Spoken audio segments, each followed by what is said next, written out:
准备800克新鲜嫩艾草，艾草选择甜2，不要苦2。今天不做青团，不做饼，跟大家分享艾草的另一种吃法，可谓是夏日里的一股清流。艾草倒入瓶中，用清水多清洗几遍，洗净沥水。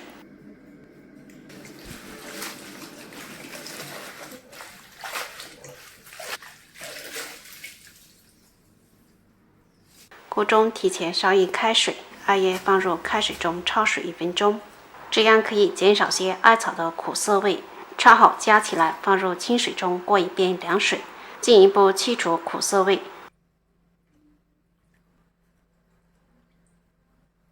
捞出挤干水分，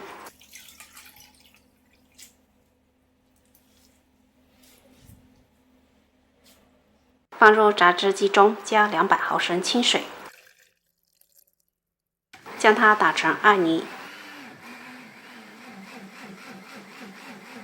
打好的艾泥用纱布隔渣过滤，我们只要2支就可以了。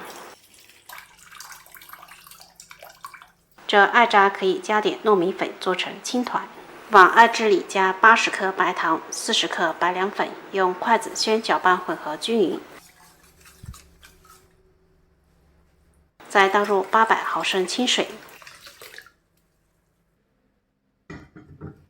开中小火熬煮，边煮边轻轻搅拌。这款锅用了几次，早上煮个面条、粉汤类很是方便，用海绵也易清洗。将2汁煮至沸腾的状态，转小火，撇去表面的浮沫后就可以关火了。将2汁倒入容器中，有泡沫的话将它撇掉。放凉后放冰箱冷藏定型，口感更佳。冷藏好的艾草凉粉非常 Q 弹有韧性，用小刀横竖将它划成小块，这颜值简直太清新了，真的是我的超爱。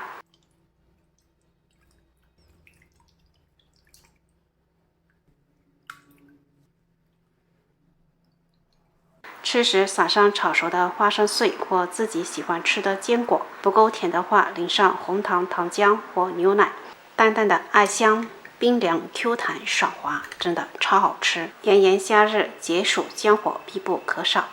好啦，这期视频就分享到这里，喜欢的朋友可以在家试一下，拜拜。